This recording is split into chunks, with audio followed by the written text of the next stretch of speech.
It is Tuesday. It's the 29th of July. I'm Moon Gon-young. This is ARIRANG News Live from Seoul. Our top stories today. The prosecution's probe into shipping tycoon Yu Byung-hun's role in April's deadly ferry disaster is picking up speed. The now-deceased billionaire's driver, who is believed to be among the last people to see Yu alive, has turned himself in. On the eve of Korea's largest by-election in history, the races in Seoul and the surrounding area are just too close to call, and they'll determine the political fate of some big-name politicians. And Korea logged a current account surplus of nearly $8 billion in June, a new record for the January to June period. But it's not all good news, and we will tell you why. But first, let's begin this Tuesday afternoon with developments on the investigation into April's ferry disaster. Things are beginning to pick up a head of steam. The latest we know is that a very close aide to the now-deceased owner of the ferry has turned himself in to authorities after weeks on the run. Yanghuidong is the last of those suspected of helping Yu Byung-hun evade the authorities to be brought under custody. Prosecutors believe he could hold the key to finding out what Korea's most wanted man was doing in the weeks, days, and even hours before his mysterious death. Our Connie Lee starts us off. After 2 months of being on the run, 55-year-old Yanghuidong, described as one of the closest aides to the deceased owner of the sunken Tokto ferry, has turned himself in. Yang appeared at the Incheon District Prosecutor's office this Tuesday morning and now faces charges of helping Yu Byung-hun evade authorities. Yang, who also worked as a driver for Yu, was last seen at the end of May on the surveillance camera in Suncheon, southern Korea, the same city where Yu was found dead, and around the same time Yu is believed to have died. Authorities believe Yang holds answers to what Yu Byung-hun was doing right before he passed away. Yang's surrender comes 1 day after his wife and another close aide to Yu Byung-hun turned themselves in, and a few days after Yu's eldest son was arrested. Yu's younger son still remains at large. The hunt for the Yu family is all in the name of finding the exact cause of the deadly ferry accident that killed more than 300 people. Even President Park Geun-hye has said the Yu Byung-hun family was a root cause of the disaster. However, the real causes of the accident are still unclear. Lawmakers at the National Assembly, because of partisan differences, have not been able to pass a bill aimed at coming up with the real answers of what made the ferry sink on April 16th. Connie Lee, ARIRANG News. Well, the largest by-election in Korean history is just 1 day away. And to drum up support, candidates hit the campaign trail very early this morning. Our Ji Myung-kil has more on their last-ditch efforts to win the hearts of voters. Candidates in Wednesday's by-elections have just one more day to appeal to voters on the campaign trail, and the rival parties are leaving nothing to chance. They'll be out all day shaking hands and rallying up support, particularly in the races in Seoul and Gyeonggi-do province, which are neck and neck. The opposition candidate has been boosted in Seoul's Dongjak-B district and 2 constituencies in Suwon, Gyeonggi-do province, after unifying under one candidate. The Conservative Party has attacked the move as political collusion, but the main opposition party and the minor opposition, Justice Party, claim the alliances were formed by the candidates on their own accord. For both rival parties, the stakes in the by-election are high. A positive outcome for the Saenuri Party would provide a further boost for newly elected chairman Kim Moo-sung, while a win for the main opposition party would do the same for co-chairs Ji Myung-kil and An Chol-soo, who have led the party since forming it in March. A loss would have the opposite effect for the duo. They handpicked the candidates in many of the race's more important districts, generating criticism inside and out of the party. A total of 15 parliamentary seats are up for grabs in Wednesday's by-election, with the Saenuri Party already holding 147 spots in the 300-seat parliament. The opposition hopes to minimize ruling party gains. Ji Myung-kil, ARIRANG News. Now, Korea logged a trade surplus or a current account surplus for the 28th straight month in June. The Bank of Korea said that the country's current account surplus amounted to slightly over $7.9 billion last month, down nearly 13% or more than $1 billion from the previous month. The nation's current account balance has been in the black since March 2012, the second longest period since Korea posted 38 consecutive monthly surpluses in the late 1980s. Now, also, the current account balance in the first half of this year peaked at $39.2 billion, which is an all-time record and a 25% increase from the previous year. Exports of display panels and semiconductors both rose more than 10% in June from a year earlier. Korea's main stock market continues to soar for the third straight trading day on this Tuesday, hitting yet another high for the year thanks largely to strong foreign buying. Our Kim Ji-yeon takes a look at what it is about Korean shares that's made foreign investors turn their eyes. Korea's benchmark Kospi reached a 2,060 mark within 30 minutes of trading on Tuesday morning, replacing the yearly high for the third straight trading day. The rise is mainly due to strong foreign buying. Foreign investors have bought almost $550 million worth of Korean shares over the past week. That's the highest among 7 emerging markets in Asia, according to surveys by Bloomberg and Seoul-based Haitian Securities. Until now, foreign investors were reluctant to buy Korean shares due to the country's heavy reliance on the Chinese economy and uncertainties over Korea's economic policy direction. However, these two weaknesses have somewhat been resolved as China recorded growth of 7.5% in the second quarter of this year, buoyed by stimulus measures from Beijing. In addition, Korea's economic plans, including a $40 billion stimulus measure laid out by new Finance Minister Choi Kyung-hwan, showed the government's willingness to be active in revitalizing the economy, washing away some of the uncertainties felt by foreign investors. The main difference between the new economic team and the previous one, led by Hyun Oh-seok, is that other government departments, such as the Ministry of Strategy and Finance and the Bank of Korea, are on the same page with Choi on what kinds of policies should be made in order to diagnose the Korean economy. Despite the record-breaking gains, Korean stocks recorded the lowest price gains compared to 6 other emerging markets in Asia. The Kospi has risen less than 2% this year, a stark contrast to India's 23% and Taiwan's near 10% rise. Kim Ji-yeon, ARIRANG News.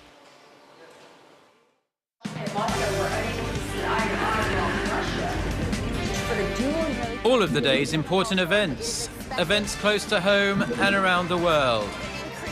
Join Moon Gon-young live from Seoul. Mobile shopping market for the dual use of the Korean name East Sea and Japanese name Sea of Japan in school textbooks in the state. Well, North Korea has been making more threats towards its archenemy, the U.S. recently. Pyongyang says it'll launch a nuclear attack on Washington and U.S. military bases if it ever feels threatened. Well, the U.S. government, however, barely gave it any attention, saying it would be better for North Korea to try a more peaceful tact next time around. Here's our Yoo-Yeon. When asked about North Korea's recent threat to drop a nuclear bomb on the White House, the U.S. State Department fell short from providing a detailed answer. I had not actually seen that report with everything going on. I think it's fair to say that that kind of inflammatory rhetoric is not a way to move towards a place in the world. The White House also declined to comment on Pyongyang's threat made during a large rally on Sunday by North Korea's top military official who accused Washington of raising tensions on the peninsula. Our military will launch nuclear-armed rockets towards the White House and U.S. military bases. The latest threat comes amid criticism within the U.S. of the Obama administration's approach toward Pyongyang. It centers around strategic patience and holding off on direct talks with the North Korean regime until concrete steps to denuclearize are taken. But North Korea appears to be hunkering down. By mentioning the possibility of nuclear war, North Korea wants to show it will not be dragged around by the US. Instead of showing North Korea's nuclear capabilities, this shows it's frustrated that the nuclear issue is not being addressed or resolved.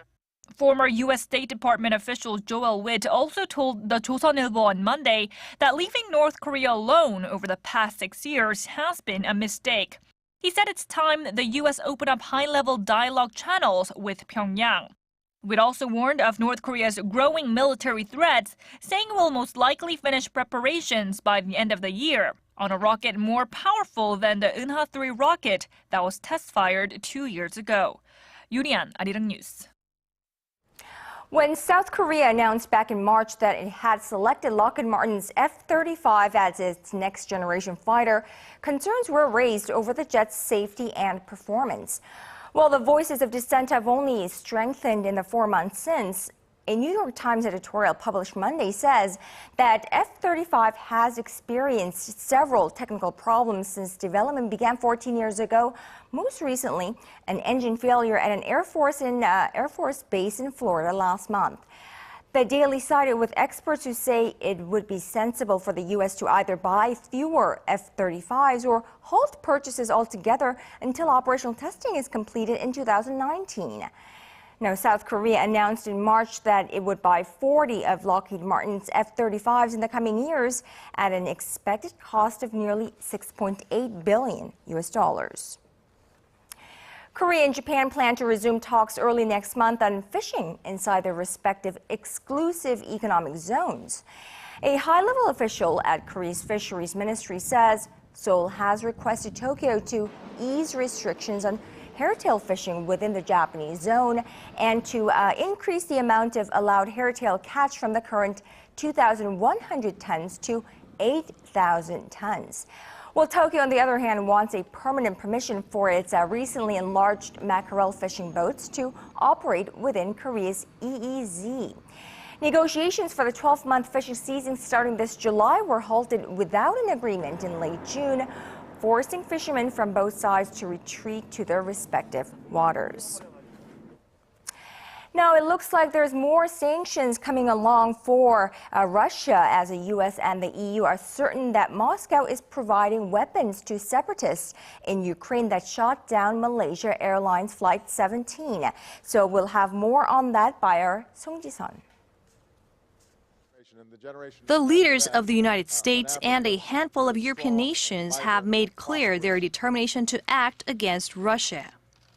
Following a conference call on Monday, U.S. President Barack Obama, German Chancellor Angela Merkel, French President François Hollande, British Prime Minister David Cameron, and Italian Prime Minister Matteo Renzi agreed to place additional, as yet unspecified, sanctions on the Russian economy this week.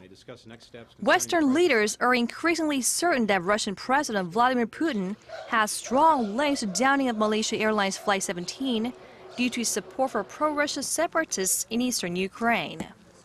The leaders also call for unrestricted access to the MH17 crash site. Washington says its intel shows Moscow is continuing to transfer heavy weaponry and fighters across the border to aid pro-Russia separatists and has stationed Russian troops near the border in possible preparation for a further incursion into Ukraine. European leaders made clear last week that they were willing to target financial, defense, and energy sectors of Russia's economy, but some European countries remain wary of backing new measures that could restrict trade across entire industries and hurt the European economy. Song Ji-sun, ARIRANG News. Well, believe it or not, the monsoon season here in Korea is pretty much behind us, so we get ready for the intense summer heat over the next few weeks. Most summers, an unusually fierce heat wave will last a maximum of 1 week here in Korea, but experts warn global warming may make them much longer and the effects could be disastrous. Our Kim Min-ji tells us more. It's very hot and humid compared to before, and there are a lot of tropical nights. It has gotten much hotter. I visit Busan regularly, and it's the same down there. I can feel the humidity levels are high. In Korea, heat wave warnings are issued when temperatures exceed 33 degrees Celsius for 2 straight days. Usually a heat wave lasts for 10 days on average in Korea, but experts warn that period could get much longer in the coming years. The Natural Disaster Management Institute says heat waves could last for at least 1 month by 2020, which could potentially lead to the death of thousands of people. Here's a possible scenario. During the first week, the heat will cause droughts, and in the second, the first fatalities will be reported. As the week progresses, the number of people succumbing to the heat will rise, and the prices of agricultural and farming products will surge. Into the fourth week, temperatures could rise above 40 degrees Celsius, threatening the lives of some 10,000 people. Transportation could also be disrupted as tires are liable to explode and railway tracks can bend and buckle. In fact, in 1994, when the heat wave lasted for 30 days, over 3,000 more people died than average, and there were blackouts and a shortage of drinking water. Experts warn the damage could be worse now. We will see problems in the farming sector due to a lack of water. In the manufacturing sector, power shortages will reduce the number of working days, which will hurt the economy overall. The institute warns heat waves could linger for up to 50 days in 2050, but by then it could be too late to reverse the effects of global warming. 김민지, 아리랑 뉴스. And staying with the global warming news, if Korean companies continue to pollute the environment at their current levels, they will be forced to cough up a combined $2.2 billion in penalties by the year 2020. That is the projection from local firm Investment and Securities, which estimated 1 ton of emissions totaling around $100. So the government is instituting a carbon emissions trading system in January with hopes of cutting down greenhouse gases to 30% below their current levels by the year 2020. Currently, 38 countries, including Switzerland and New Zealand, have adopted similar measures. Now, McDonald's in China has pulled a Big Mac and chicken nuggets for the time being as its meat supplier is getting major heat for unsanitary practices. The Illinois-based parent company of Shanghai Husi Food has recalled all of its products from the market. A TV report had accused of and showed Husi Food employees mixing expired meat with fresh products and forging production dates, causing an uproar from the fast food chains they serve. Well, parent company OSI Group said the food safety scandal was absolutely inconsistent with the group's standards and promised to review all of its China plants.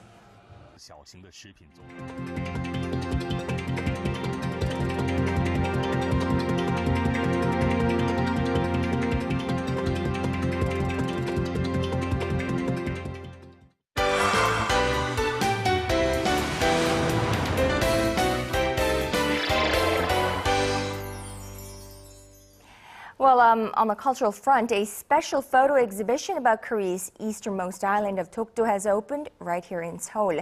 It's the work of celebrated photographer Kim Jung-man, who has made the island his subject every season over the last 2 years. Our cultural correspondent Park Ji-won reports. From its breathtaking sunrises and the East Sea that surrounds it, to flocks of seagulls and the moon hovering above the horizon, this photo exhibition shows the many faces of Tokto that may be foreign to those who haven't had the pleasure of visiting. Korea's celebrated photographer Kim Jung-man visited Korea's easternmost territory several times over the course of 2 years to capture the beauty of the island day and night at every season. It is a great honor for a Korean photographer to be able to shoot the very place that represents the Korean spirit. This beautiful and sometimes lonely place has inherited various artistic meanings as well, with some literary and historical connotations. Kim shot more than 20,000 photos, but settled on 55 works that depict the mysterious and humble island. All the photos will be donated to the Northeast Asian History Foundation, which first came up with the idea of the Tokto exhibition. People can now freely visit Tokto, but they usually don't stay long enough to appreciate the diversity of the island. We'd like to show audiences various beautiful images of the islets. The foundation hopes the exhibition helps to counter Japan's false claims to the island, an island that is not only Korean land, but also part of the Korean spirit. Park Ji-won, ARIRANG News.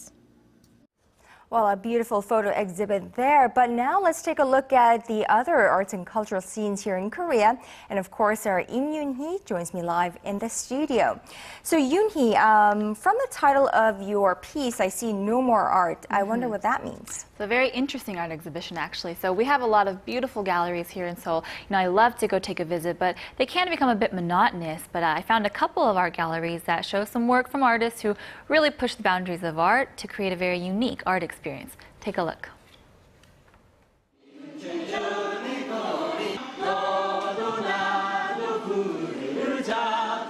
The song Lucky Soul filled the streets of Korea in 1948, after Korea's freedom. And they fill the streets again. The No More Art exhibition brings a unique art experience to its audience. The many participants here act out the daily scenes of Korea decades ago, both the lives of the artists and the everyday people as well. Some of Korea's earliest and most popular Western-style artists came from that time period. And while their artworks have been accessible before, this art gallery provides a unique opportunity to see the source of each artist's inspiration. Such as artist Park Soo-gun, known as the Wash Place artist, and as one of Korea's legendary self-taught painters. His life, as well as the life of others during this time period, is recreated in these halls, along with the founder of Video Arts Works, Baek Nam-jun, and other well-known Korean and foreign artists. But for a different kind of art experience, artist Lee Hyung-goo's unique performance is not your everyday gallery piece. He's guided by science and inspired by art. And artist Chung Ji-hyun's piece, Distant Rhythm, displays a long, dark piece of graphite. They're just two of the 7 rookie artists chosen to be put on display, along with their 7 peer art advisors. All artists who have been chosen for their talent and for their potential in contemporary art. While we're planning this exhibition, we have to always keep in mind that the target is the artist. We want to understand the artist and their work. You know, Yoon-hee, contemporary and modern art is something that's very available to us here in Seoul. But, you know, for me personally, it's something that I have a hard time understanding, especially with those very abstract pieces. Right, and you're not alone in that. But luckily, there is also another gallery that's showing over 100 different works from 53 different artists span across the 20th century, which is a major time period in modern and contemporary art. And so some of these artists range from Monet, Picasso, Warhol, to even to Damien Hirst, and so these are all major contributors to that time period of modern and contemporary art. So you can kind of see how art changed through the time, and so a very unique art gallery to go and check out. Right, right, and you know, you got to tell us, where is this exhibition being held at? Oh, they are holding this at the Opera Gallery here in Seoul, and so definitely one you want to check out. It's going to be here for the rest of the year, and so they did take a tour around Korea, and you definitely want to catch it while it's still in the country. Right, right, and these kind of exhibitions, it's something that you can go and check it out more than once, and it will bring to you a whole different experience every time you go, right? Right. All right, Yoon-hee, well, thank you for that report, and we will see you tomorrow. See you then.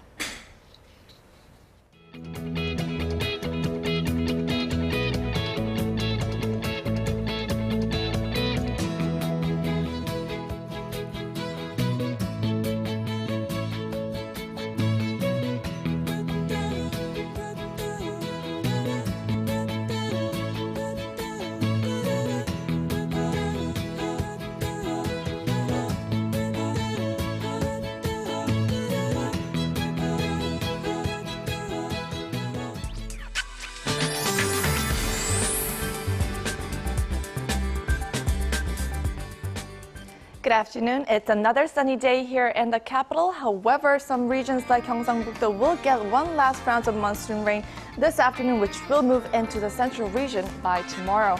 Now, for the rest of the country, all of the heat wave warnings have been lifted, but don't expect a cool down. Now, daytime highs will reach up into the 30s in most places. In addition, UV levels are quite high, so make sure to apply sunblock before heading out. Now, going over to our today's readings. Seoul will top out at 31 this afternoon. Meanwhile, the southern cities such as Gwangju and Busan will peak up to 32 and 29 degrees. Now moving over to other regions, Jeju Island tops over to 30, while Tokto and Mount Kumgang both tops out to 26. Well, that's all for now. I'm Michelle Park, and back to you, Kanya. Well, thank you, Michelle, for that. And that's just about all from me at this hour. I'm Moon Gon-young. Check back with us at 4 p.m. Korea time for Business Today.